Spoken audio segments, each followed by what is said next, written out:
සන්ධ්‍යාවක් හැම දිනාටම අපි සූදානම් වෙන්නේ සුපුරුදු ලෙස අදත් මේ ඉරිදා දවසේ ඉරිදා සිත්නෙත් අසපුව ආරම්භ කරන්නට. සිත්නෙත් අසපුවට අදත් බොහොම ගෞරවයෙන් නමස්කාර පූරකව ආරාධනා කළා ශ්‍රී ඥානාදීප ජනහිත ජාත්‍යන්තර පදනමේ නිර්මාතෘ අතුරුගිරිය ශ්‍රී සදහම් පදනමේ අනුශාසක පූජනීය ගලිකමුවේ ඥානදීප හාමුදුරන් වහන්සේට. උන්වහන්සේ වැඩම කොට සිටින්නේ අපේ සද්ධර්මානුශාසනාව වෙතට යමු. අවසරයි ස්වාමීන් වහන්සේ.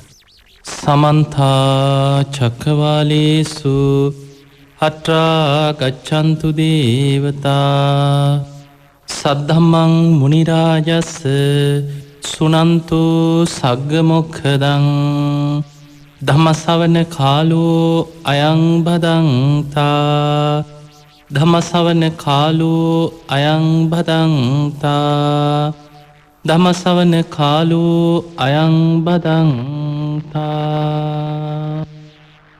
නමෝ තස්සේ භගවතු වරහතෝ සම්මා සම්බුද්දස්ස නමෝ තස්සේ භගවතු වරහතෝ සම්මා සම්බුද්දස්ස නමෝ තස්සේ භගවතු වරහතෝ සම්මා සම්බුද්දස්ස.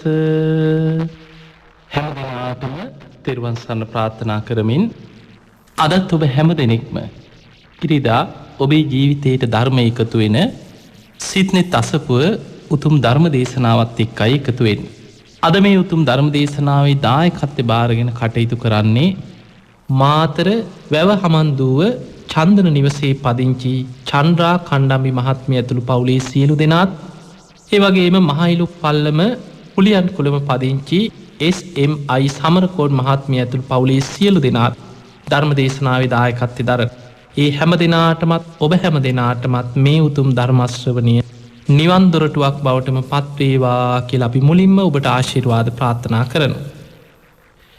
පිංගතුනි, බුදු කෙනෙක් ලෝකෙ පහළ වුණාට පස්සේ අපේ බුදුරජාණන් වහන්සේගේ ශ්‍රී ශරීරයේ තුලත් හරිම ආශ්චර්යමත් සිදුවීම් දකින්නට ලැබෙනවා. ඔබ දන්නවා අපේ බෝසතාණන් වහන්සේ උන්වහන්සේ ඉපදිච්ච දවසේ ඉඳන්ම උන්වහන්සේ තුළ සාමාන්‍ය මනුස්්‍යයන් තුළ නැති මහා පුරුෂ ලක්ෂණ උන්වහන්සේ තුළ පිහිටිය. එදා අසිත තාපසය පවා බෝසතාණන් වහන්සේ ඉපදිච්ච වෙලාවේ මාලිගාවට ඇවිල්ල සුද්දෝදන රජතුමාගෙන් අහන්නේ, සුද්දෝදන රජතුමනි, පුත්‍රරත්නයෙක් පහළ වුණාද? මට මේ පුත්‍රරත්නය බලන්න පුළුවන්ද? දරුව අරගෙන ගෙනාවට පස්සේ එකින් එක මහා පුරුෂ ලක්ෂණ තියෙනවද කියලා තමයි පුංචි බෝසත් පුතාගේ විමසලා බලන්න. එතකොට අපිට පේනවා බෝසතාණන් වහන්සේ නමක් බුද්ධත්වයට පත්වෙන ආත්මේ උන්වහන්සේ තුළ පිහිටනවා මහා පුරුෂ ලක්ෂණ 32ක්.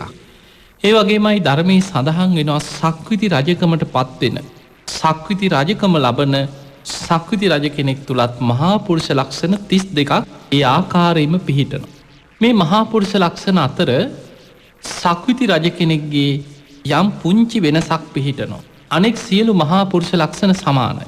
හැබැයි සක්විති රජ්ජුරුවන්ගේ ඌර්ණ රෝම ධාතුන් වහන්සේ මේ නළල මැද දෙබැඹ, මේ ඇහි බැඹ දෙක මැද්දේ නළලේ පිහිටනවා ඌර්ණ රෝම ධාතුන් වහන්සේ.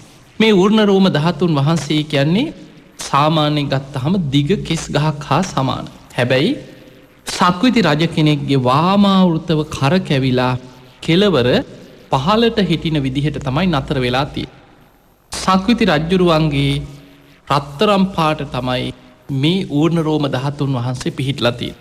රත්තරම් පාට ඌර්ණ රෝම ධාතුන් වහන්සේ නමක් රන්වන් පාටයි. වාමාවෘතව කරකැවිලා පහලට හිටින විදිහට කෙලවර නතර වෙලා හරියට ඇහිමැම මැද්දේ පේන්නේ පුංචි තිතක් වගේ ඈතට පේන්නේ. නමුත් ඉතා දිගු කෙස් ගහක් හැටේට බොහොම ගනව පිහිටපු මේ කෙස් ගහ හැරකිලා ගිහිල්ලා වාමාවෘතව කරකැවිලා කෙලවර පහලට හිටින විදිහට තමයි නතර වෙන්නේ සක්විති රජ කෙනෙක්. ඔන්න ඔය වෙනස තියෙනවා. හැබැයි ලෝතුරා බුදුරජාණන් වහන්සේ නමක් තුල සම්මා සම්බුද්ධත්වයට පත්වෙන කෙනෙක් තුලත් මහා පුරුෂ ලක්ෂණ 32ම පිහිටනවා. හැබැයි ඌර්ණ රෝම ධාතුන් වහන්සේගේ දක්ෂිනාරුතව කරකැවෙන්නේ සුදුම සුදු පාට. බුදුරජාණන් වහන්සේ නමකගේ සුදු බුදුරැස් තමයි මේ ඌර්ණ රෝම ධාතුන් වහන්සේ තුළින් විහිදෙන්නේ.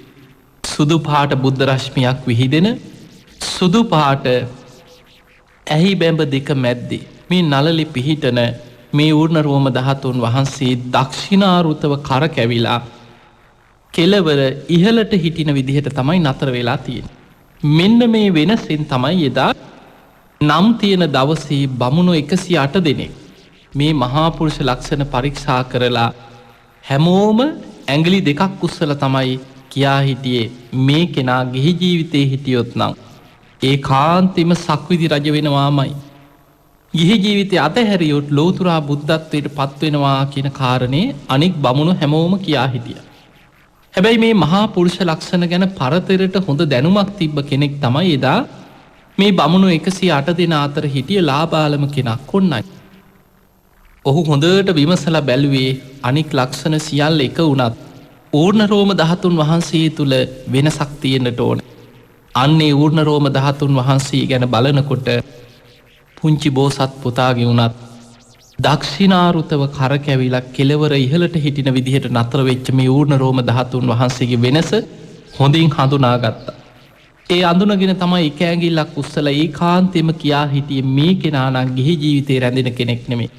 ඒකාන්තෙම මේ ගිහි සැප සම්පත් අතහැරලා ගිහිල්ලා ලෝතුරා සම්බුද්ධත්වයට පත්වෙනවාමයි කියලා එක ඇඟිල්ලක් උස්සලා ඒකාන්තෙම බුදු වෙනවා කියලා සිංහනාදයක් වගේ එදා කොණ්ණඤ්ඤ කියන මේ ඉසිවරයන් වහන්සේ තාපසයන් වහන්සේ අංග ලක්ෂණ බලලා කියා හිටියා. පින්වතුනි, බුදුරජාණන් වහන්සේ නමකගේ ශ්‍රී ශරීරයේ තුල මේ මහා පුරුෂ ලක්ෂණ පිහිටනකොට අනෙක් සියලු දෙනා අතර උන්වහන්සේ බොහොම ශ්‍රේෂ්ඨ කෙනෙක් වගේ සියලු දෙනා ඉදිරියේ උන්වහන්සේගේ තේජස පෞරුෂය මේ සියල්ල මතුවලා පේනවා.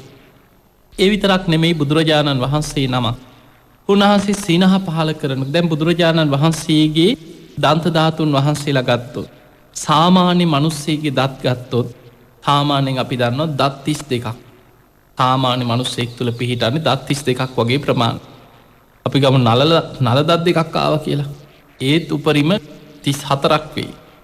ඒ ඇරෙන්න එතනින් එහා දත් ප්‍රමාණයක් වැඩිපුර පිහිටන්න විදියක් නැහැ. එහෙනම් විකෘතිය සාමාන්‍ය පුද්ගලයෙක්.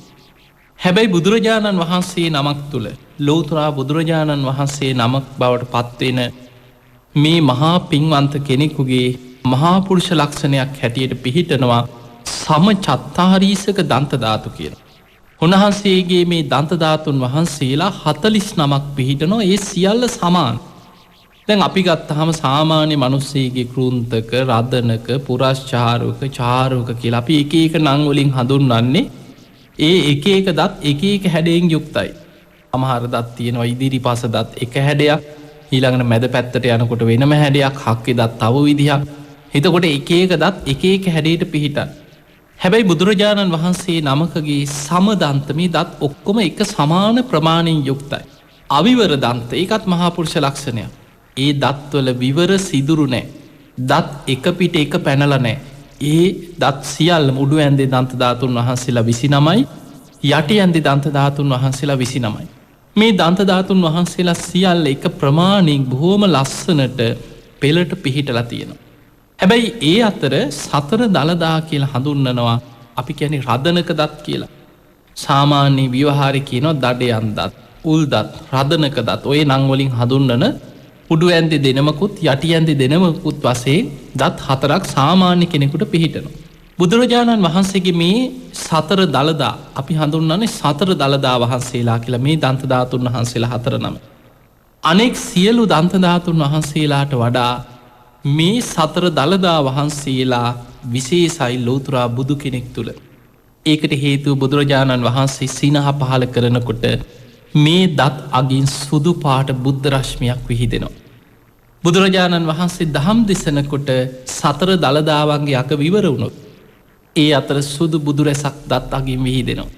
ඒ නිසා බුදුරජාණන් වහන්සේ දහම් දෙසනකොට බණහන පිරිස උන්වහන්සේ දිහා නෙත් යොමු කරගෙනම එකම අරමුණක් තුළ බුදුරජාණන් වහන්සේ දිහා බලාගෙන ඒකාත්මික වෙලා ධර්මයේ ශ්‍රවණය කරනවා පුදුමෙන් වගේ. උන්වහන්සේ සිනහ පහල කරනකොට සතර දළදාවන්ගේ අග විවර වෙනකොට බුදු කෙනෙක් සිනහ පහල කරනවට කියන්නේ හසිතුප්පාදය කියලා. බුදු කෙනෙක් සිනහ පහල කරනකොට සත් දත් අග පමණයි පෙනෙන්නේ. දැන් සාමාන්‍ය මිනිස්සු කොක් හඬලා hina වෙනවා කියනවා. සාමාන්‍ය කොක් දෙකට තුනට නැමිලා hina වෙන අය ඉන්නවා. උසුළු විසුළු කරන්න hina වෙන අය ඉන්නවා. සමහර ලාවට කෙනෙක් උපහාසයට හිනාවෙන ඉන්නවා. හැබැයි බුදු කෙනෙක් සිනහ පහල කරන්නේ ඒ සිනහව තුළ තියෙන යම් කිසි ධර්මකාරණයක් මතු කරලා පෙන්නන්න. යම් කිසි කාරණයක් ධර්මකාරණයක් හෝ ලෝක සත්වයන් ගැන කරුණාවෙන් මතු කරලා පෙන්නන්න අවශ්‍ය වුණහම බුදුරජාණන් වහන්සේ අනුකම්පා සහගත සිනහවක් පහල කරන. අන්නේ සිනහව ධර්මය හඳුන්නන්නේ හසිතුප්පාද. මේ හසිතුප්පාදය තුළ සතර දළදාවන්ගේ අග විවර වෙනකොටම දත් අගින් සුදු බුදුරැසක් පැනනගෙන. බුදුරජාණන් වහන්සේගේ සිරස වටා තුන් වතාවක් මේ බුද්ධරශ්මි වලල්ල පත් ප්‍රදක්ෂිනා කරලා දකුණු ඇලෙන් සිරස වටා බුදුරැස සිරස වටා තුන් වතාවක් ප්‍රදක්ෂිනා කරලා මේ රශ්මි වලල්ල අහසට පැනනැගල අහස නොපෙනී යන. හරිම ආශ්චර්යමත් දෙයක්. අන්නේ වැනි වෙලාවල් වල බොහෝ දේශනාවල සඳහන් වෙනවා දවසක් ආනන්ද හාමුදුරු. බුදුරජාණන් වහන්සේ සමඟ වඩිනකොට ඒ පාරි ඉස්සරහින් යනවා උන්වහන්සේ මේ කැලෑ පාරකින් වඩිනවා චාරිකාය වඩින. පාර හරහා දැන් අපි දකල තින පුංචි සත්තු යන්නේ පාරි පෝලිමට යනවා. ඔය දිමි යනවා කඩී කූම්බි යන්නේ. ඒ වගේ පුංචි සත්තු පෙලක් යනවා පාර දිගට යනවා පෝලිමේ යනවා. බුදුරජාණන් වහන්සේ තන නතර වුණ. ඒ දිහා අනුකම්පා සහගතව බලාගෙන ඉඳලා උන්වහන්සේට ධර්මකාරණයක් මතු කරන්න මොහොතක් බුදුරජාණන් වහන්සේගේ බුදු නුවනට යමක් වැටහුණ. බුදුරජාණන් වහන්සේ අනුකම්පා සහගත සිනහාවක් පහල කරනකොට දත් අගින් සුදු බුදුරැසක් විහිදිලා සිරස වටා තුන් වතාවක් ප්‍රදක්ෂිනා කරලා මේ බුද්ධරශ්මි වලල්ල අහසට පැනනැක්. ආනන්ද හාමුදුරු වඩින්න පිටි පස්සේ. ආනන්ද හාමුදුරු දැක්කා බුදුරජාණන් වහන්සේගේ සිරස වටා තුන් වතාවක් බුද්ධරශ්මියක් සුදු පාට ප්‍රදක්ෂිනා කර අහසට පැනනගෙනවා. උන්හන්සේ අග්‍ර උපස්ථායක. ආනන්ද හාමුදුරු බුදුරජාණන් වහන්සේගේ සියලු කාරණා හොඳින් දන්න කෙනෙක්. ඒවිලි ආනන්ද හාමුදුරහන ස්වාමීණී භාග්‍යතුන් වහන්ස මේ දැන් සිනහ පහල කරේ යම් විශේෂ කාරණයක් නිසාද. එතකොට බුදුරජාණන් වහන්සේ වදාළ ආනන්දය මේ ඉදිරියෙන් යන මේ පුංචි සත්තු පෙළ ඔබ දකිනවා දැහෝ. කඩි වගේ පුංචි කළුපාට සත්තු පෝලිමට යනවා ඒ යන පාරදිගේ ඉදිරි. ආනන්ද හාමුදුරු ඉස්සරහට ඇවිල බැලුව පෝලිම යන පුංචි සත්තු පෙලක් අර පාරේ ගමන් කරන පෙළට. ඒ වෙලේ එහෙමයි ස්වාමීනී බුදුරජාණන් වහන්සේ වදාළ ආනන්ද මේ දීර්ඝ සංසාර ගමනි. කෙලවරක් නොපෙනෙන මේ සසර ගමන තුළ මේ යන සත්තු අතර සක්විති රජ නොවෙච්ච කෙනෙක් නෑකිව. එතකොට බලන්න මෙන්න මේ කාරණින් බුදුරජාණන් වහන්සේ මතු කළ පෙන්නවා අපි මේ ඉපදීපදී යන සංසාර ගමන තියෙන භයානක අනමතක් ගෝ යම් භික්කවේ සංසාරු මේ දීර්ඝ සංසාර ගමන අනවරාග්‍රයි. කෙලවරක් හොයන්න බැරි තරන් දීර්ගයි. පුබ්බා කෝටි නපඥ්ඥායි ඒ තරන් දීර්ග කෙලවරක් හොයන්න බැරි තරන් දීර්ගයි කියෙන. ඒ නිසා මෙවැනි දීර්ඝ සංසාර ගමනක අනවරාග්‍ර වූ සංසාර ගමනක ඉපදීපදී ආපු ආත්ම භාව අතීතයට ගෙවිලගේ කල්ප ප්‍රමාණි මෙපමණයි කියලා කියන්න බෑ අපි කාගෙත්. අපි මේ දීර්ඝ සසර ගමන හිටිය. දවසක් බමුණෙක් අහනවා ස්වාමීණී භාග්‍යතුන් වහන්ස අතීතයට ගෙවිලගිය කල්ප කොච්චරයිද කිය. බුදුරජාණන් වහන්සේ වදාළ කල්පවලින් අතීතයට ගෙවිලගිය කල්ප ප්‍රමාණය කල්ප 100යි 1000යි ලක්ෂයයි අසංකේයයි ඉලක්කමින් කියන්න බෑ කිය. එතකොට මේ බමුණ අහනවා ස්වාමීණී උපමාවක් හරි. බුදුරජාණන් වහන්සේ වදාළ ගංගානං ගඟ පටන් ගන්න හිමාල කඳුමුදුනේ. මේ දඹදිව් තලයේ මැදින් බොහෝ දුරක් යුදුන් 100 ගානක් ගමන් කරගෙන ඇවිල්ලා මේ ගඟ මහා සාගරයට වැටෙනවා. මේ ගංගානං ගඟේ ගම් පතුලේ ගං යූරේ ගඟ දෙපස තියෙන වැලි කැට ප්‍රමාණි ගණන් කරන්න පුළුවන් දැහු.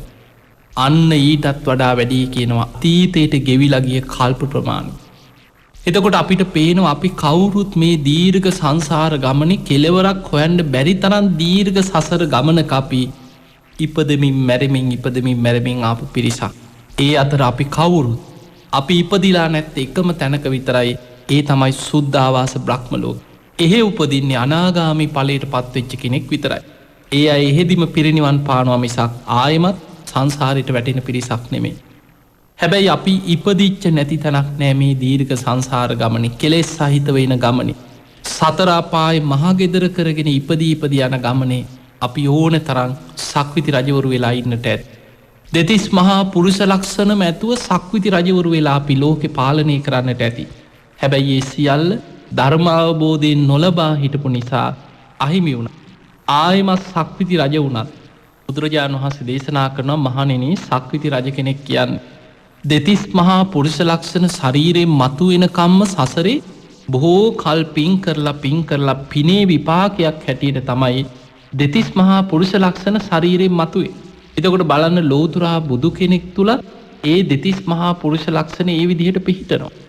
සක්විති රජ කෙනෙක් තුළත් දෙතිස් මහා පුරුෂ ලක්ෂණ පිහිටනවා. ඒ විතරක් නෙමේ බුදුරජාණන් වහන්සේ වදාලා උන්වහන්සේ පිරිනිවන් පාපු වෙලාවේ. උන්වහන්සේ පිරිනිවන් මංචකයේ තුළ වැඩ ඉන්නකොට පිරිනිවන් පාන මොහොතකට පෙර ආනන්ද හාමුදුරුවෝ විමසනවා ස්වාමීනී භාග්‍යවතුන් වහන්සේ පිරිනිවන් පෑවට පස්සේ අපි කොහොමද සම්බුදු සිරුර සම්බන්ධයෙන් ශ්‍රී දේහය ගැන අපි කටයුතු කරන්න ඕනේ කොහොමද? එතකොට බුදුරජාණන් වහන්සේ වදාලා ආනන්ද නුඹ ඒකට කලබල වෙන්න එපා. තථාගතයන් වහන්සේ ගැන පැහැදිච්ච රාජ මහා මාත්‍යවරු ඉන්නවා. අන්නේ අය සක්විති රජ කෙනෙක්ගේ ශරීරයක් ආදාහනය කරන විදිහටමයි කිව්වා ලෝතුරා බුදු කෙනෙක්ගේ ශරීරයක් ආදාහනය කරන්න. එතකොට බලන්න බුදු කෙනෙක් පිරිනිවන් පෑවට පස්සේ උන්වහන්සේගේ ශ්‍රී දේහය ආදාහනය කරන්නේ ලෝකෙ සක්විති රජ කෙනෙක් මිය පරලොව ගියාට පස්සේ සක්විති රජ්ජුරුවන්ගේ ශරීරයක් ආදාහනය කරන විදිහටමයි.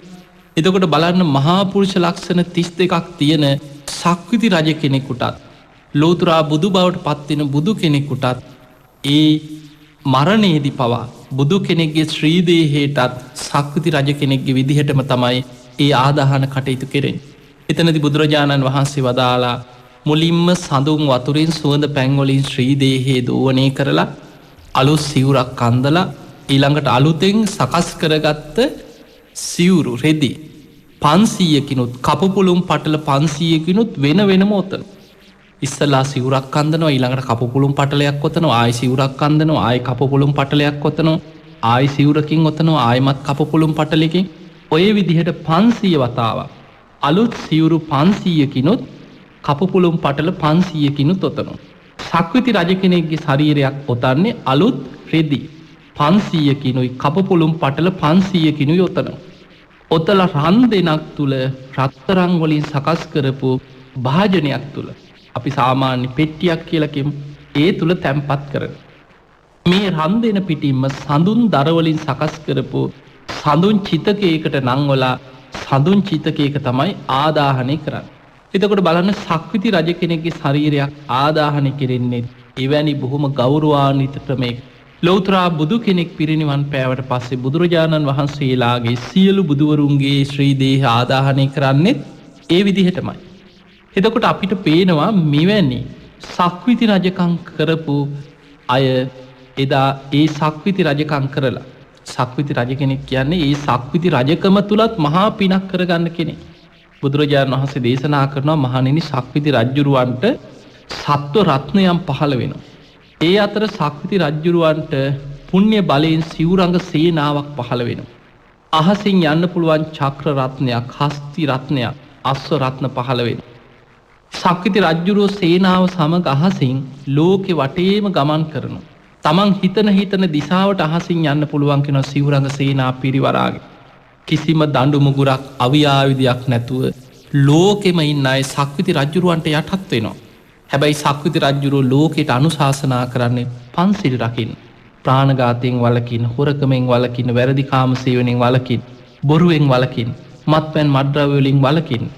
සතා සිව්පාවට පවා මෛත්‍රී වඩන. ඒ විදිහට ගහකොළ සතා සිව්පාවට පවා මෛත්‍රිය වඩන කාලයක් ලෝකෙම සිල් රකින කාලයක් සක්විති රජ කෙනෙක් නිසා ලෝකෙ පහළ වෙන්නේ.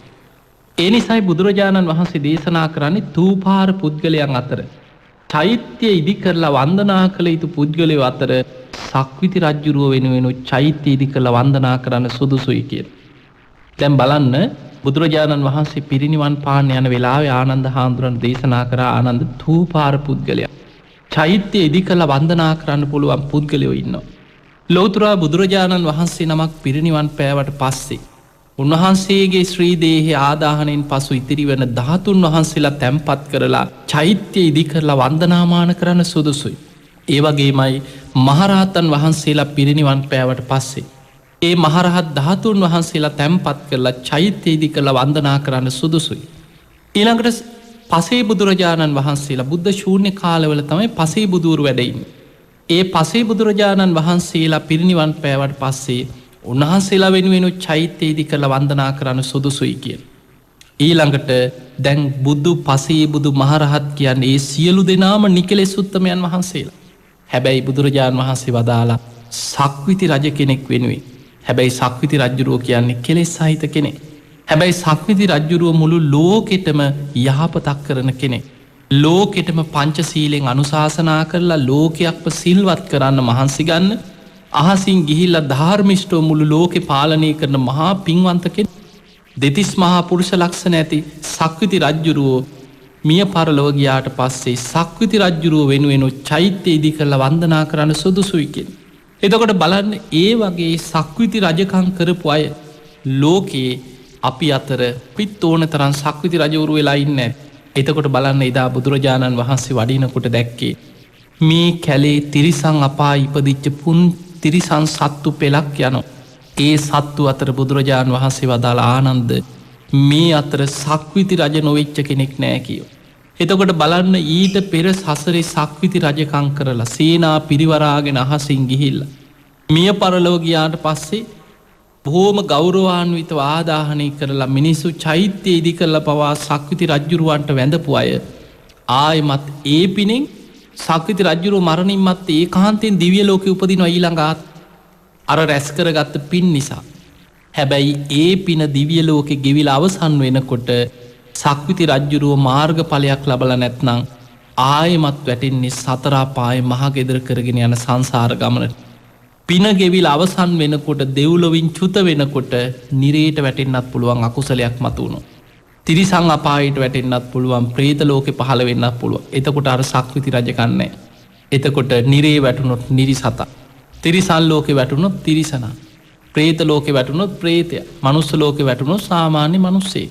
අර මහාපුරුෂ ලක්ෂණ සියල් දැන් ඉවරයි. ඒ වගේ මේ ලෝකයේ ඉපදීපදි මැරිමැඩි යන සත්වයන් අතර දීර්ඝ සංසාර ගමනේ සක්විති රජකං නොකරපු කෙනෙක් නෑ කියල බුදුරජාණන් වහස දේශනා කර. එතකොට අපිට පේනවා මොන තරන් දීර්ඝ සසර ගමනකද අපි මේ ඇවිල්ලයි. ඒ නිසා ලෝතුරා බුදු කෙනෙක් තුළ පිහිටන මේ මහා පුරුෂ ලක්ෂණයන් අතර උන්වහන්සේගේ සිරිපා සටහන්ගත් හරි මාශ්චරයයි. බුදුරජාණන් වහන්සේගේ සිරිපතුල උන්වහන්සගේ සමව පිහිටන්න. එනිසා ධර්මය කෙන සුප්පතිට්ඨිත පාද. උන්වහන්සගේ සිරිපතුල සමාන. තැන් ඔබ බලන්න ඔබේ යටිපතුල දිහා. ඔබේ යටිපතුල ඔබ මඩගොඩ කහරි වැල්ල කහරි අපි හිතම වැල්ල කියලා හොඳට වැලි ගොඩක් වැල්ලි හීනි වැලි ගොඩක් සමතලා කරලා. ඔබේ පියවර පොළොවෙ තිබ්බට පස්සේ ඔබේ පා සටහන සම්පූර්ණයෙන් පොළොවෙ පිහිටනවද පිහිටන්නේ නෑ. අපේ පාදේ මොනතරන්නම් වලවල් තියෙනවා උස් තැන් තියෙනවා ඊළඟට යටට ඉබිච්ච තැන් තියෙනවා අපේ පාදය පොලෝම ස්පර්ශ කරන්නේ. හැබැයි ඔබ දන්නවා සත්තුන්ගේ පියවර සටහන් අතර පොලෝම ස්පර්ශ කරන සත්තු ඉන්න. ඒ අතර හස්ති රාජය ඇතා කියලා කියන්නේ ඇතාගේ පියවර පොලෝම ස්පර්ශ කරන. අන්න ඒ වගේ තමයි බුදු කෙනෙක්ගේ පියවර සටහන බුදුරජාණන් වහන්සේ සිරිපතුල තබනකොට ඒ සිරිපා සටහන පොලෝම ස්පර්ශ කරනවා. ඒ නිසා හරිම ආශ්චරිමත් දෙයක් මහපොළොවෙන් පවා සිද්ධ වෙන. ඒ තමයි ලෝතුරා බුදු කෙනෙක් පාරමී සම්පූර්ණ කරගෙන එන කෙනෙක්. සාරා සංකයේ කල්පලක්ෂයක් පුරා දාන සීල නයිස්ක්‍රම්ය ප්‍රඥා වීරිය කන්ති සච්ච අධිට්ඨාන මෛත්‍රී උපේක්කා ඔය දස පාරමී පුරාගෙන ඇවිල්ලා පාරමී හැටියට විතරක් නෙමේ. තමන්ගේ ඇස්සිස් මස්ලේ පවා දන් දෙමින් උපපාරමිතා හැටියට ඔය දස පාරමීම සම්පූර්ණ කරනවා. ඒ වගේමයි බොහෝ ආත්ම භාවවල පාරමිතාවන් වෙනුවෙන් ජීවිතයේ පරිත්‍යාග කරන. පරමත්ත පාරමිතා පුරනවා. ඒ විදිහට පාරමී උපපාරමී පරමත්ත පාරමී හැටියට දස පාරමිතා 30 ආකාරයකට සම්පූර්ණ කරලයි ලෝතුරා සම්බුද්ධත්වයට පත්වෙන්. එවැනි මහා පින්වන්ත උත්තමේ ලෝකෙ පහළ වෙච්ච වෙලාවේ එදා බෝසත් පුතා ඉපදිච්ච වෙලාවෙම අතට ගත්තේ සක්‍ර දෙවියෝ. මේ සක්‍ර දෙවියෝ අතට අරගෙන රන් දැලකින් පිළිගත්තකිනො සක්‍ර දෙවියෝ. රන් දැලකින් පිළි අරගෙන සතරවරන් දෙවියන්ගේ අතට පත් කරා. සතරවරන් දෙවියන් අතින් පිළි අරගෙන බෝසත් අම්මගේ අතට දෙනවා. දේවිය බොහෝම සතුටට පත්වෙන්න. මහා පින්වන්ත කුමාරයෙක් ලෝකෙට පහළ වනා කියලා බෝසත් පුතා අම්මගේ අතට දෙනකොට පුංචි සිරිපතුල දිගු කරන්න පොළොවට. ඉස්සල්ලාම මහපොළොව බෝසතාණන් වහන්සේගේ මේ බ්ලෝතුරා බුදුවෙන මහා උත්තමයන් වහන්සේගේ පා සටහන මුලින්ම පොළොව පිළිගත්තේ පියවර පොළොවෙ පිහිටන්න පෙරම පොළොවෙන් නෙළුම් මලක් මතු වුණ. උතුරු දිසාවට පියවර 7ක් ගමන් කරනවා පියවර 7ේම පියවරෙන් පියවර පොළොවෙන් නෙළුම් මල් මතු වුණ. ඒ නෙළුම් මල් මතම පියවර තබාගෙන තමයි සිංහනාදයක් කරන්නේ අග්ගෝ හමස්මි ලෝකස්ස ජෙට්ටෝ හමස්මි ලෝකස්ස සෙට්ටෝ හමස්මි ලෝකස්ස අයමන්තිමා ජාති නත්තිදානි පුනබ්බව. මම ලෝකෙ අග්‍රතම කෙනා මමයි ලෝකෙ ජේෂ්ඨතම කෙනා මමයි ලෝකෙ ශේෂ්ඨතම කෙනා මේ මගේ අන්තිම ඉපදීමයි මේන් මතු ඉපදීමක් නැත කියලා ලෝකෙටම සිංහනාදයක් කරගෙනමයි පහළ වුණේ. එදා මවකුසින් උපදින වෙලාවෙම දසදහසක් ලෝක ධාතුවටම ආලෝක ධාරාවන් විහිදුනා කියනවා. දෙවියන්ගේ දේවානුභාවය ඉක්මවා ගිය අප්‍රමාණ වූ ආලෝක ධාරාවන් විහිදිලා යනකොට මහා ඝන අන්ධකාරයේ තියෙන ලෝකාන්තය ටික නිරේ පවා සුළු මොහොතකට ආලෝකමත් වෙලා ගියා. මේ විදිහට දසදහසක් ලෝක ධාතුවම ආලෝකමත් කරගෙන තමයි බුද්ධත්වයට පත්වෙන මහා පින්වන්ත කෙනෙක් ලෝකෙ පහළ වෙන්නේ. එතකොට එවැනි මහා පින්වන්ත කෙනෙක් බුද්ධත්වයට පත්වෙලා වැඩම කරනකොට උන්වහන්සේගේ පියවර සටහන පා සටහන මේ උතුම් සිරිපා සටහන තුළ පිහිටනවා දහසක් නිම්වලලුවලින් යුතු චක්‍ර ලක්ෂණ. ඒ වගේම 108ක් වෙච්ච මංගල ලකුණු මේ වගේ අනුව්‍යංජන ලක්ෂණ මේ වගේ බුදු කෙනෙක්ගේ සිරිපා සටහන තුළ පිහිටන මේ ලක්ෂණ ඉවත් මහා පුරුෂ ලක්ෂණයන්ට අයිති. මේ උතුම් සුප්පතිට්ඨිත පාදය මේ සම වූ යටිපතුල පොළොව පිළිගන්නකොට ඒ බුදු කෙනෙක් වෙනුවෙන් පොළොවේ හරිම ආශ්චර්යමත් දෙයක් සිද්ධ වෙනවා. ඒ තමයි උන්වහන්සේ පියවර ඔසවලා පොළොවේ තබන්න හදනකොටම පොළොවේ තියෙන කැට කැබිලි ඊළඟට දූවිලි කොළ වර්ග සමහරලාවට පොළොවේ තියෙන පුළුවන් නොයේ කැතකුණු අසූචි වර්ග තියෙන්න පුළුවන් මිනිස්සු කෙල ගහලා තියෙන්න පුළුවන් මේ සියල්ල පොළොවෙන් විසිරීලා ගිහිල්ලා සිරිපතුල තබන තැන පිරිසිදු භාවයකට පත් වෙනවා. ඒ වගේමයි පොළොවේ තියෙන උස් තැන් යටට යනවා. පහත් වෙච්ච තැන් උඩට මතුවෙලා ඇවිල්ලා පොළොව සමභාවයකට පත් වෙනවා සිරිපතුල පිළිගන්න.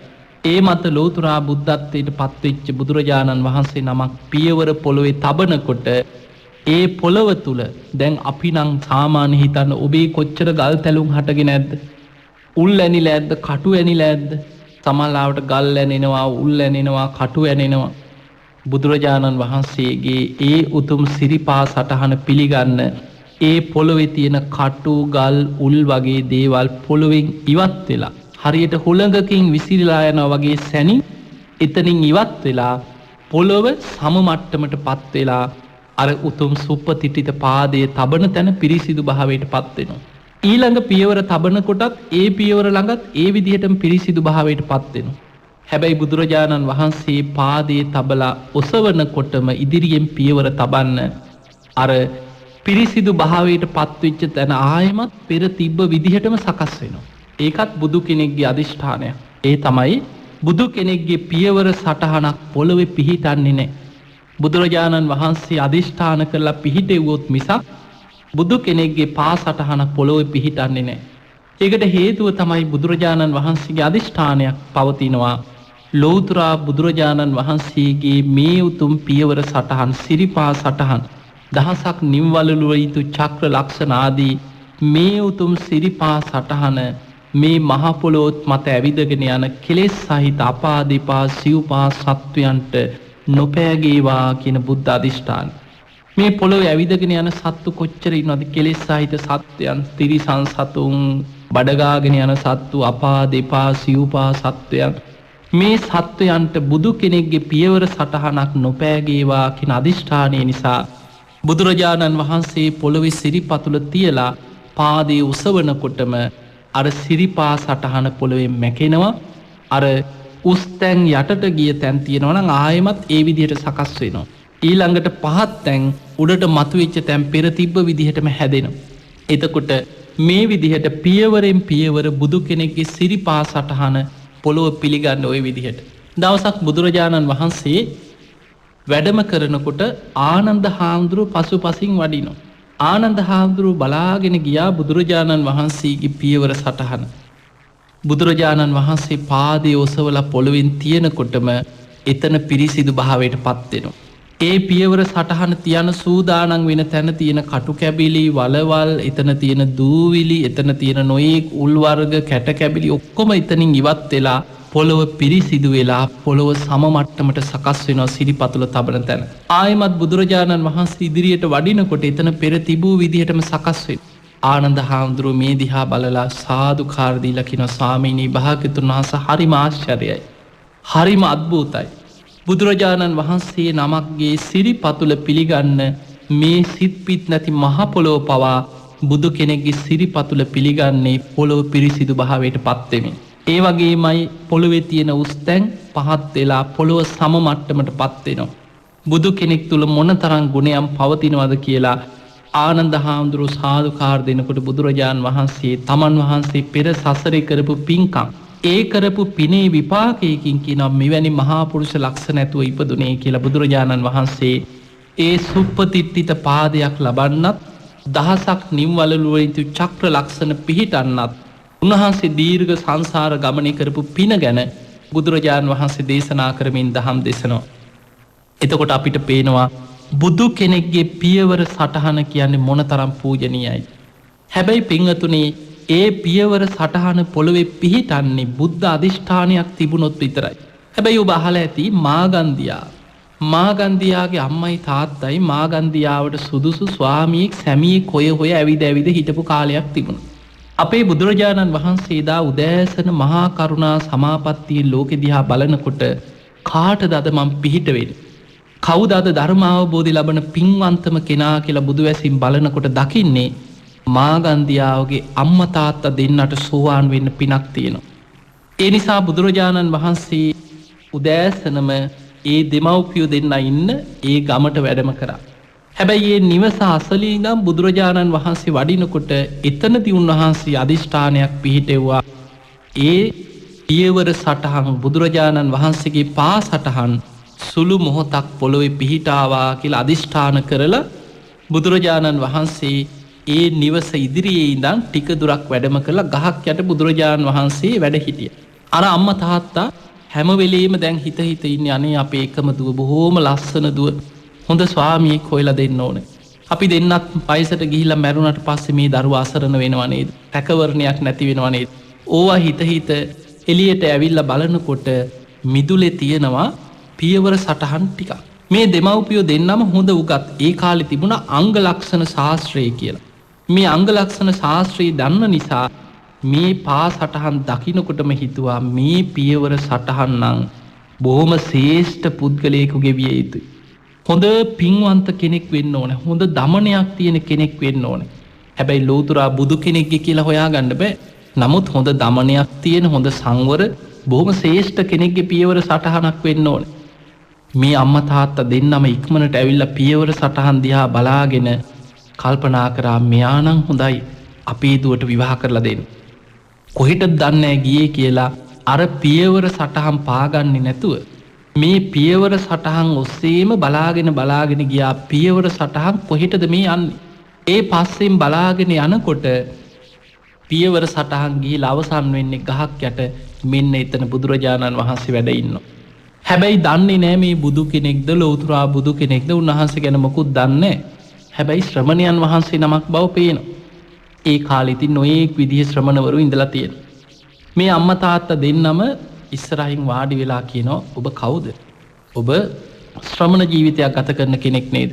ඔබ කැමති නැද්ද ওই ශ්‍රමණ ජීවිතය අතහැරලා මේ දුවක් ඉන්නවා බොහෝම ලස්සන කෙනෙක්. අපිට ඉන්න එකම දුවයි අපිට මේ තරම් විශාල දීපලක් තියෙනවා. අපේ දුව විවාහ කරගෙන සතුටින් ඉන්න කැමති නැද්ද කියලා විවාහ යෝජනාව කරා. අන්න එතනදී බුදුරජාණන් වහන්සේ වදාලා අතාගතයන් වහන්සේ මේ දෙතිස් කුණුප කොටස් වලින් යුක්ත නවදොරකින් අසූචි වැగిරෙන කුණු ශරීරයක් පාදයෙන්වත් ස්පර්ශ කරන්න කැමති නෑ. ඒ වචනයට තමයි මාගන්දියා වෛර බඳින්න පටන් ගත්තේ. මගේ ශරීරයට නිඳා කරා. මගේ ලස්සන සිරුරට මේ තරම් ලස්සන ශරීරයක් ඇති මගේ රූපයට ගැරහුවා කියලා බුදුරජාණන් වහන්සේට මාගන්ධයා වෛර බැඳ ඔය වචනේ. හැබැයි බුදුරජාණන් වහන්සේගේ ඒ බුද්ධ වචනයෙන් පැහැදුන සෝවාන් වෙන්න පිනති බම්මයි තාත්තයි. ඒ දෙන්නට හිතුනම් මේ කියන කතාව ඇත්තක් තියෙනවා. අපේ ශරීරත් ඒ වගේ තමයි නවදුරකින් අසූචි වැගිරෙන කුණු ශරීර අපිට තියෙන. අනේ ස්වාමීනී අපිට ඒ ගැනම විස්තර කරලා කියල දෙන්න.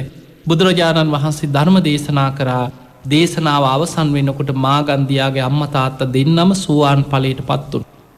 එතකොට බුදුරජාණන් වහන්සේ එතනදී ඒ මාගන්ධයාගේ අම්මයි තාත්තයි දෙන්නට ධර්මාවබෝධය ලබාදීම පිණිස ඔවුන්ව තථාගතයන් වහන්සේ කරා යොමු කර ගැනීමට සිරිපා සටහන් සුළු මොහොතක් පොළොයි පිහිටන්න අධිෂ්ඨාන කරපු බව සඳහන් වෙනවා. එහෙම බුද්ධ අධිෂ්ඨානයක් නැතිනං හැම මොහොතේම බුදු කෙනෙක් පොළොවේ තබන පියවර සටහන් උන්වහන්සේ කොහේ වැඩියත් යොදුන් ගණන් උන්වහන්සේ චාරිකාය වඩිනො. බුදුරජාණන් වහන්සේ කොහේ වැඩියත් ඒ පා සටහන සිරිපතුල පොළොවෙන් ඔසවනවත් සමගම පොළොවෙන් මැකිලෑන. හැබැයි බුදුරජාණන් වහන්සේ බුද්ධ අධිෂ්ඨානයෙන් ලෝකෙ පිහිටෝපු සිරිපා සටහන් ගැන දේශනාවල සඳහන් වෙන.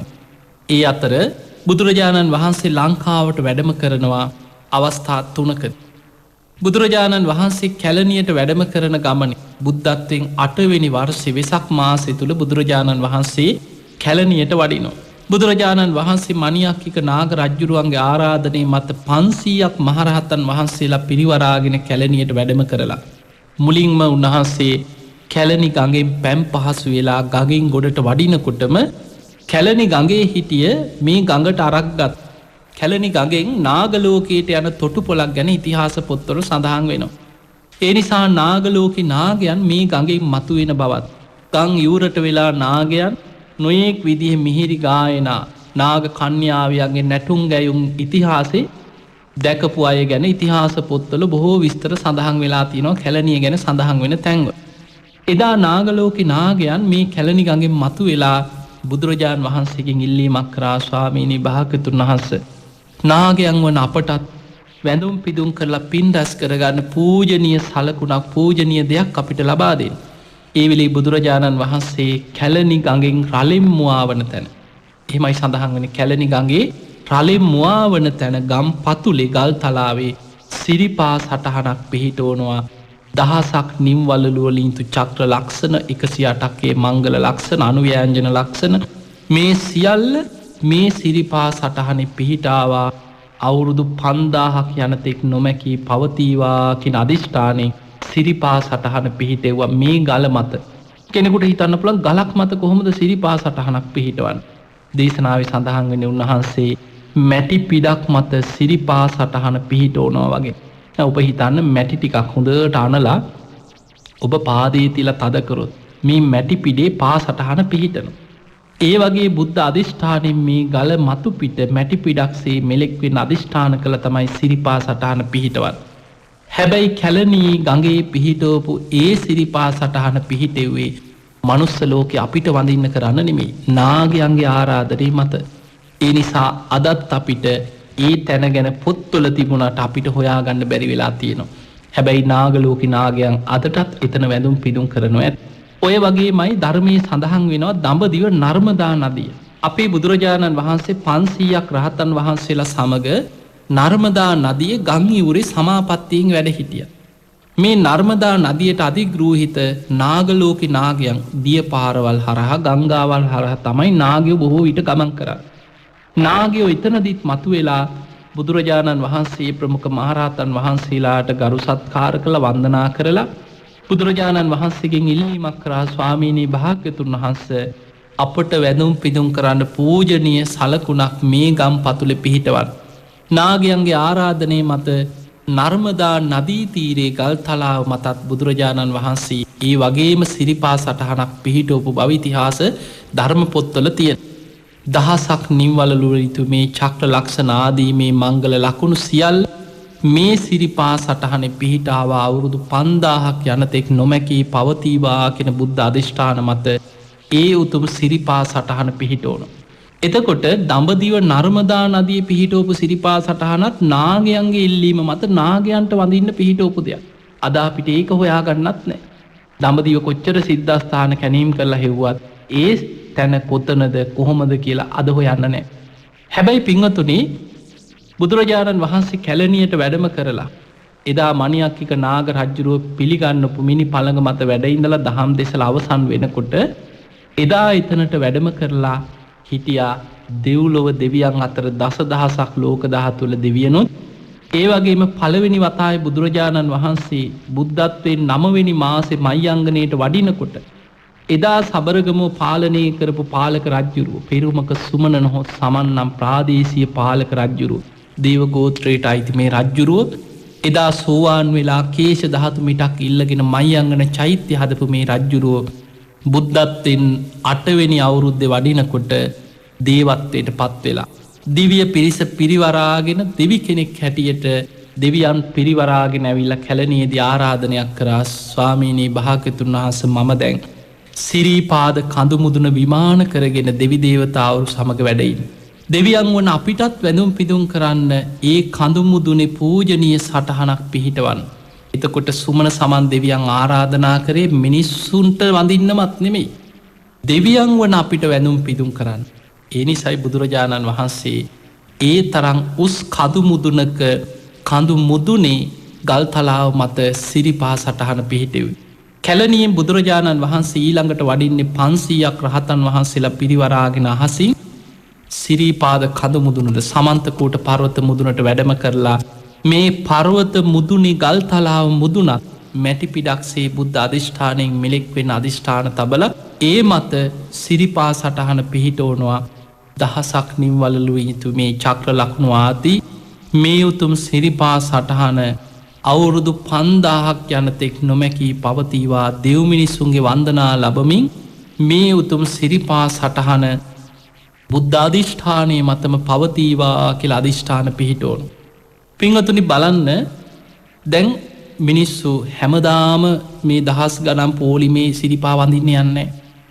යන කාලයක් තියෙන අවුරුද්ධ මාස කීපයයි මිනිස්සු සිරිපා කරුණා කරන්න සිරීපාදි වඳින්න සමන්තකෝට පර්වත මුදුනට නැගගන්න.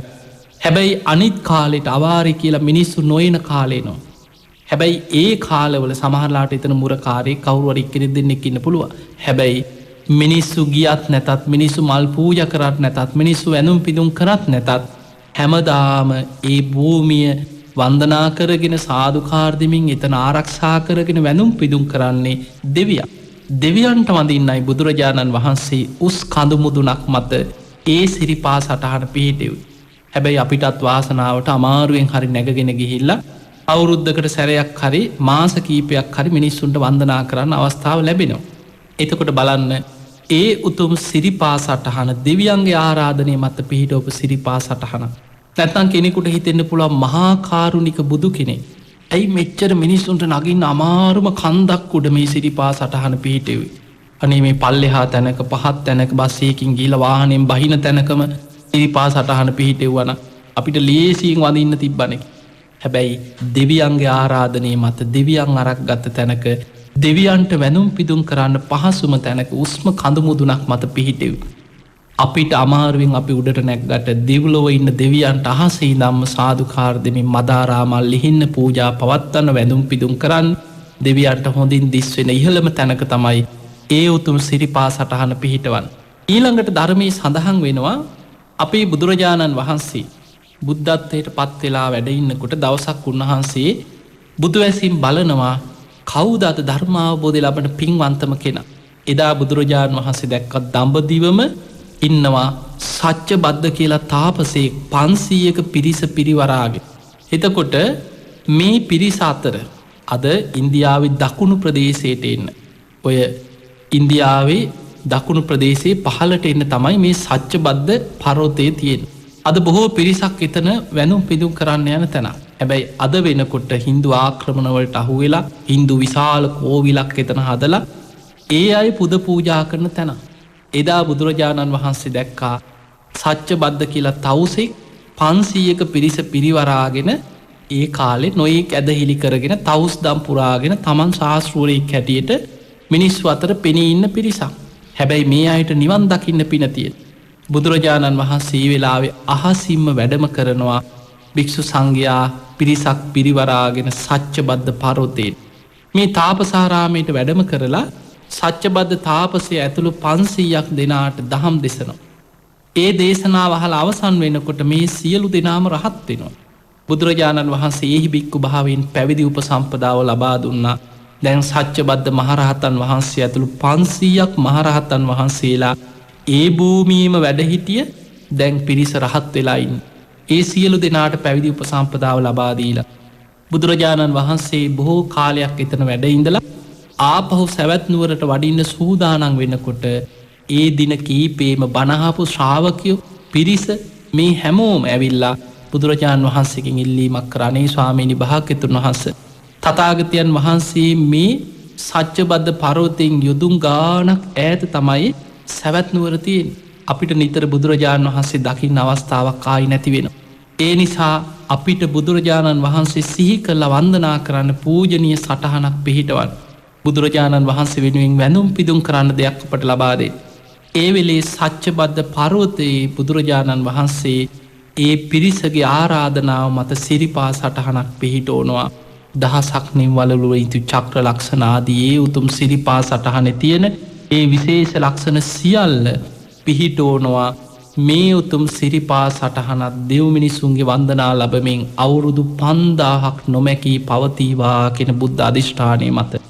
ඒ වගේම සච්චබද්ද මහරහතන් වහන්සේ ඇතුළු 500ක් දෙනා එතන නවත්තනවා. ඒ අය ආපහු සැවැත් නුවරට එක්කන් එන්නේ.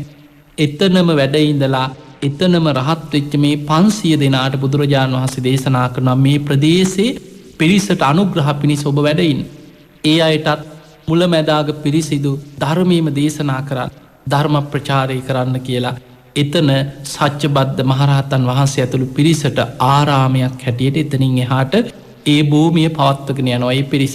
හැබැයි අද වෙනකොට දකුණු ඉන්දියාවේ විශාලම හින්දු කෝවිලක් හැටියට සච්චබද්ද කෝවිල එතන පවත්වගෙන යනවා. හැබැයි බෞද්ධයෝ බොහෝ පිරිසත් ගිහිලා හින්දුනි හින්දු අයගෙන් කරදරයක් නැහැ. ගිහිල්ලා මිනිස්සුත් ගිහිල්ලා එතනට වැඳුම් පිදුම් කරලා පූජා පවත්වලා එනවා. එතකොට බොහෝ පිරිස යනවා එතන බුදුරජාණන් වහන්සේගේ සිරිපා සටහනක් පිහිටි තැන. ඔය වගේමයි තවත් සිරිපා සටහනක් බුදුරජාණන් වහන්සේ පිහිටෝලා තියෙනවා. ඒ තමයි මකුලව මක්කම විහාරේ බුදුරජාණන් වහන්සේ සිරිපා සටහනක් පිහිටෙව්. ඔබ දන්නවා මේ බුද්ධ ශාසනයේ වැඩ හිටියා මන්තානිපුත්ත පුන්නහාම. මේ පුන්න මහරහතන් වහන්සේ උන්වහන්සේ බොහෝම ඉවසීමක් තිබ්බ කෙනෙක්. පුදුම ඉවසීමක් තිබ්බ කෙනෙක්. දවසක් බුදුරජාණන් වහන්සේගෙන් භාවනා ගැන කමටහන් ටිකක් අරගෙන ස්වාමීනි මම කැමති දුර ප්‍රදේශයකට ගිහිලා භාවනා කරන්න. මට සුදුසු භාවනාවක් කමටහනක් දෙන්න. බුදුරජාණන් වහන්සේ භාවනාව ගැන පුන්නහාමුදුරුවන්ට ධර්ම දේශනාවක් කරා. කමටහන් දුන්න. බුදුරජාණන් වහන්සේ විමසනවා පුන්න ඔබ දැන් කොහෙද භාවනා කරන්න යන්න හිතාගෙන ඉන්නේ? ස්වාමීනි භාග්‍යවතුන් වහන්සේ මං සුණා පරන්තයට යනවා කියලා භාවනා කරා. සුණා පරන්ත කියන්නේ එදා සේද මාවත ඔස්සේ වැටිච්ච පාර. අද ඔය ඇෆ්ගනිස්තානයේ ඒ පාරවල් වල තමයි එදා ධර්මයේ ව්‍යාප්ත වෙච්ච ප්‍රදේශවල ඔය සෞදියට යනකම්ම ඔය අරාබිකරේ කියලා හඳුන්වන ඔය පාරවල් එදා සුණා පරන්ති හැටියට හැඳින්වෙන්නේ. සේද මාවත ඔස්සේ එදා වෙළඳාම ගිය පිරිස මේ ප්‍රදේශ හරහා තමයි ගියේ. එතකොට මේ පාර ඔස්සේ එදා සුණා පරන්තයට යනවා කිව්ව ඒ ප්‍රදේශයටත් අනුග්‍රහ පිණිස. හැබැයි එදත් ඉඳලා තියෙන්නේ ටිකක් දරුණු මිනිස්සු.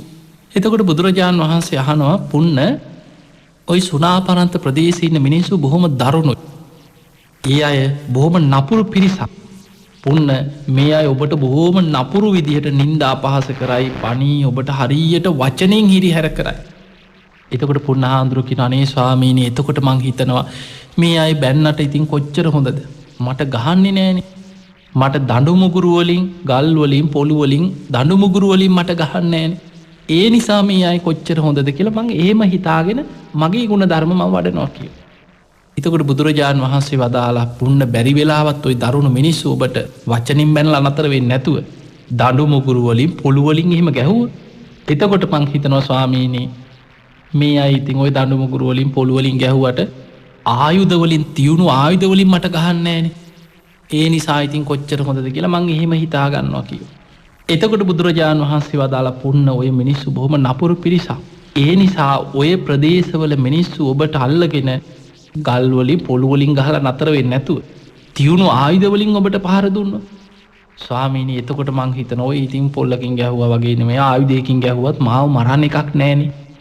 ඒ නිසා මේ මිනිස්සු කොච්චර හොඳද කියලා මං එහෙම ඉවසීම පුරුදු කරනවා. මාව මරන්නේ නෑනේ කියලා. එතකොට බුදුරජාණන් වහන්සේ වදාළ පුන්න බැරි වෙලාවත් ඔය මිනිස්සු ඔබව මැරුවොත් මොකද කරන්නේ? එතකොට පුන්න හාමුදුරුවෝ කියනවා ස්වාමීනි භාග්‍යතුන් වහන්සේ එතකොට මම මේ විදිහට හිතනවා කිව්වා. මේ කුණු ශරීරයක් දරාගෙන ජීවත් වෙන එක මට කොච්චරනම් කරදරයක්. මේ ශරීරයේ තුල මේ නවදුරකින් අසූචි වැగిරෙන මේ ශරීරයේ තුල දෙතිස් කුණුබ කොටස් තියෙනවා.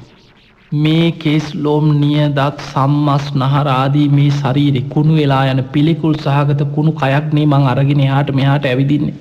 මේ කුණු ශරීරය අතහැරලා යන්න අනේ මේ මිනිස්සු මට උදව් කරනවා කොච්චර දෙයක්ද. මේ කුණු වෙලා යන කුණු ශරීරය දරාගෙන ඉන්නවට වඩා මේ ශරීරය අතහැරලා දාලා යන්නනේ මේ මිනිස්සු මට මේ උදව් කරන්නේ කියලා මම ධර්මයෙන්ම මෙනෙහි කරගෙන ඒ අයට ඉඩ දීලා ඉන්නවා කියනවා. බුදුරජාණන් වහන්සේ මේ ටික අහගෙන ඉඳලා සාදුකාර දුන්න 3 වතාවක්. සාදු සාදු සාදු පුන්න ඔබමයි කිව සුණා පරන්තයට යන සුදුසුම කෙනා. ඔබ යන්න කියලා බුදුරජාණන් වහන්සේ අවසර දුන්නා. පුන්න හාමුදුරුවෝ සුණා පරන්තයට ගියාට පස්සේ උන්වහන්සේට මුලදී අර නපුරු මිනිස්සුන්ගෙන් ටික ටික වැනුම් බැනුම් කරදර හිංසා වුණා. හැබැයි උන්වහන්සේගේ ඉවසීම නිසාම උන්වහන්සේ ළඟ දමනය වුණා. ඒ කරදර කරන්න ආපු නපුරු මිනිස්සු 500ක් උන්වහන්සේ ළඟම පැවිදි වෙලා ඒ අය පැවිදි ජීවිතයේ තුල ගුණධර්ම පුරන්න පටන් ගත්තා. මේ 500 දෙනාම ධර්මයේ දියුණු කරලා පුන්නහාමුදුරන්ගේ මව්වාද අරගෙන භාවනා කළ රහත් වුණා. බොහෝ කාලයක් සුණා පරන්ති වැඩ හිටිය මේ පුන්නහාමුදුරන්ට ඒ ප්‍රදේශයේ මිනිස්සු එදා ඒ මකුලව ඒ ප්‍රදේශයේ විහාරයක් කරවලා දුන්නා. ඒ විහාරය තමයි එදා මක්කම විහාරය කියලා හැඳින්වෙන්නේ. මේ විහාරේ වැඩ හිටිය පුන්න මහරහතන් වහන්සේ 500ක මේ පිරිස පිරිවරාගෙන දවසක් අහසින්ම වැඩම කරනවා එදා සවැත් නුවර ජේතවනාරාමයට. වැඩම කරලා බුදුරජාණන් වහන්සේට ආරාධනයක් කරා ස්වාමීනි භාග්‍යතුන් වහන්සේ සුණා පරන්ති ඉන්න මිනිස්සුන්ට අනුග්‍රහ පිණිස දැන් බොහෝ පිරිසක් තෙරුවන් සරණ ගිහිල්ලා බොහෝ පිරිසක් ධර්මාවබෝධයට වීරිය වඩනවා. ඒ නිසා ඒ අයට අනුග්‍රහ පිණිස තථාගතයන් වහන්සේ වැඩම කරන සීක්වා කියලා ආරාධනයක් කරා. එදා මේ පුන්න මහරහතන් වහන්සේගේ ආරාධනය පිළිගත් අපේ බුදුරජාණන් වහන්සේ 500ක් මහරහතන් වහන්සේලා සමග අහසින්ම වැඩම කරා සුණා පරන්තයට. ඒ වැඩම කරලා බුදුරජාණන් වහන්සේ වැඩ ඉන්නේ මකුලව මක්කම විහාරේ වැඩ හිටියා කියලා සඳහන් වෙනවා.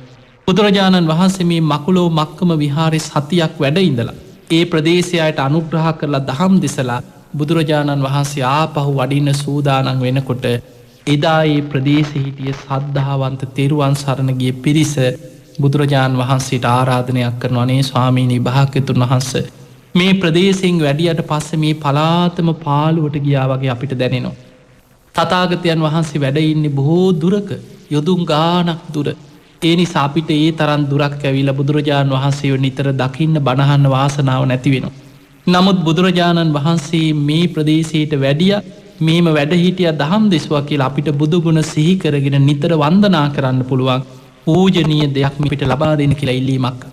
එතනදි බුදුරජාණන් වහන්සේ ප්‍රදේශය ගැන කරුණාවෙන් මකුලව මක්කම විහාරය ඉදිරිපිට සිරිපා සටහනක් තබනවා. දහසක් නිම්වලලු වලින් යුතු මේ චක්‍ර ලක්ෂණ ඒ මංගල ලකුණු ආදී මේ සියලු සිරිපා සටහනේ පිහිටි මේ උතුම් ලක්ෂණ පිහිටාවා අවුරුදු 5000ක් යනතෙක් මේ උතුම් සිරිපා සටහනට දෙව් මිනිසුන්ගේ වන්දනා ලබමින් නොමැකී පවතීවා කියලා බුද්ධ අධිෂ්ඨානය මත මකුලෝ මක්කම විහාර ඉදිරිපිට සිරිපා සටහනක් පිහිටෝන්. එහෙමනම් අද බෞද්ධයන්ට යන්න දුන්න නැති වුණාට ඔවුන් පෙරලි පෙරලි වදින්නේ ඒ උතුම් සිරිපා සටහනට. මේක දේශනාවල සඳහන් වෙනවා. ඒ නිසා පින්වතුනේ බුදුරජාණන් වහන්සේගේ බුද්ධ අධිෂ්ඨානයෙන් පිහිටවපු මෙවැනි සිරිපා සටහන් ගැන ලෝකේ බොහෝ තැන්වල සඳහන් වෙලා තියෙනවා. ඒ වගේමයි අද මේ වෙනකොට සර්වඥ ධාතුන් වහන්සේලා ලෝකෙ පුරා වැඩ ඉන්නවා. ඒ උතුම් ධාතුන් වහන්සේලා වෙනුවෙන් සිරිපා සටහන් වෙනුවෙන් අපි බුදු ගුණ සිහි කරගෙන වැඳුම් පිදුම් කරනකොට අපට අප්‍රමාණ පින් රැස් කරගන්න වාසනාව ලැබෙනවා. ඒ නිසා අපි 2016 මාර්තු මාසේ 26 වෙනිදා රුවන්වැලි මහා සෑයේ ද්‍රෝණයක් ධාතුන් වහන්සේලා වැඩ ඉන්න ලෝකේ පූජනීයම චෛත්‍ය වන ස්වර්ණමාලි චෛත්‍ය රාජානන් වහන්සේ මුල් කරගෙන අපි තුන්යම් රාත්‍රියක් පුරාම මහා පින්කමක් අපි සංවිධානය කරනවා. තව කල් තියෙනවා ඔබ දැම්ම සූදානන් වෙන්න ඒ වෙනුවෙන් එක මල් ගහක් හරි ඔබ සකස් කරලා වනමල් පූජාවක් හැටියට ඔබ බොහොම සද්ධාවෙන් ඔබ රැගෙනන ඒ මලින් රුවන්වැලි මහා සෑයි පූජා කරලා ඒ ධාතුන් වහන්සේලා වෙනුවෙන් මහා සෑයි වෙනුවෙන් බුදුරජාණන් වහන්සේ වෙනුවෙන් ඒ මහා පින්කමට ඔබ සූදානන් වෙන්. ඔබ හැම දෙනාටම උතුම් වූ ධර්මාවබෝධීම ලැබේවා කියලා අපි ඔබට ආශිර්වාද කරනවා. මේ ධර්මශ්‍රවණයෙන් රැස් කරගත්ත සියලු පින සියලු දෙවියෝ සාදුකාර දෙමින් අනුමෝදන් වෙත්වා. දෙවියන්ගේ දිව්‍ය ආශිර්වාද වර්ධනය කරගෙන සියලු දෙවියෝ වහවහා සසර දුකින් අත මිදේවා කියලා සාදු කියලා දෙවියන්ට පින් දෙන්න. ඒ වගේම අද මේ උතුම් ධර්ම දේශනාවේ දායකත්වයෙන් බාරගෙන කටයුතු කරන්නේ මාතර වැව හමන්දුව චන්දන නිවසේ පදිංචි චන්ද්‍රා කණ්ඩම්බි මහත්මිය ඇතුළු පවුලේ සියලු දෙනා විසින්. ඒ අයගේ අරමුණු අතර සඳහන් වෙනවා මාතර වැව හමන්දුව පදිංචිව සිටි K.H. කණ්ඩම්බි පියාණන්ටත් ජේ රාජපක්ෂ මෑණියන්ටත් ඒ වගේම වලස්මුල්ල නිදහස් රැලි නිවසේ පදිංචිව සිට මිය පරලොව ගිය ඒ ගමගේ පියාණන් ඒ වගේම ජී වීරතුංග මෑණියන් ඇතුළු මිය පරලොව ගිය පරම්පරාගත සියලුම ඥාතීන්ට පින් අනුමෝදන් කිරීම. ඒ වගේම සුජීවත්ව සිටින සීතා ප්‍රියන්ත කණ්ඩම්බි චාර්ලට් රමණි යන පවුලේ දූ දරු ඥාති හැම දෙනාටමත් මුණුබුරු මිනිබිරියන් ඇතුළු සියලු දෙනාමත් මේ උතුම් ධර්ම ශ්‍රවණ මේ පිනෙනුත් ධර්ම දානමේ පිනෙනුත් නිදුක් වේවා නිරෝගී වේවා සුවපත් වේවා ඒ හැම දිනාටම ධර්මාවබෝධයටම මේ පින උපකාර වේවා කියලා ප්‍රාර්ථනා. ඒ වගේමයි අද දායකත්වයට සම්බන්ධ වෙනවා මහයිලුක් පල්ලම පුලියන් කුලම පදිංචි S.M.I. සමරකෝන් මහත්මිය ඇතුළු පවුලේ සියලු දෙනා විසින්. ඒ අයගේ අරමුණු අතර සඳහන් වෙලා තියෙන්නේ අභාව ප්‍රාප්ත වූ S.M. සමරකෝන් පියතුමාටත් සිසිර කුමාර උපතිස්ස ඒ වගේම උපාලි රණවංශ අනුර හේරත් සමරකෝන් යන සහෝදරයන්ටත් ඒ පවුලේ සියලු දෙනාටමත් පින් අනුමෝදන් කිරීම. එහෙමනම් මේ මිය පරලොව ගිය පරම්පරාගත සියලුම ඥාති නම් සඳහන් කරපු ඥාතීන් වගේම හැම දිනාමත් දායකත්වයට සම්බන්ධ වෙන්නේ සියලු දෙනා නමෙන් මිය පරලොව ගිය සියලු ඥාතීන්ගේ පරලොව ජීවිත සුවපත් වේවා සැපවත් වේවා ඒ සියලු ඥාතීන් සාදුකාර දෙමින් මේ පින් අනුමෝදන් වෙත්වා. වහවහා සසර දුකින් අත මිදේවා කියලා සාදු කියලා පින් අනුමෝදන් කරන්න.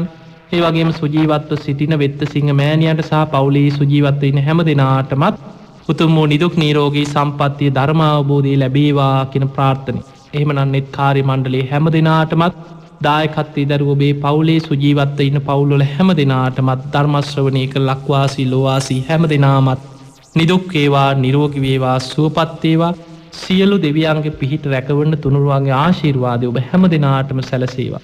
ගන්න හිලන හුස්ම රැල්ලක් පාසා තබන පීවරක් පාසා සියලු දෙවියන්ගේ පිහිට රැකවන්න තුනුරුවන්ගේ ආශිර්වාදයම ලැබේවා. ඔබ හැම දෙනාටම උතුම් වූ ධර්මාවබෝධය පිණිස මේ සියලු පිනම උපකාර වේවා වේවා වේවා කියලා අපි ආශිර්වාද කරමු. ආකාසට්ඨා ච බුම්මට්ඨා දේවානාගා මහිද්దికා පුඤ්ඤන්තං අනුමෝදිත්වා චිරන් රක්ඛන්තු ලෝක සාසනං. ආකාසට්ඨා ච බුම්මට්ඨා දේවානාගා මහිද්దికා පුඤ්ඤන්තං අනුමෝදිත්වා චිරන් රක්ඛන්තු දේශනං. ආකාසට්ඨා ච බුම්මට්ඨා දේවානාගා මහිද්దికා පුඤ්ඤන්තං අනුමෝදිත්වා චිරන් රක්ඛන්තු ත්වං සදා. හැම දිනාටම සම්මා සම්බුදු සරණයි. සාදු සාදු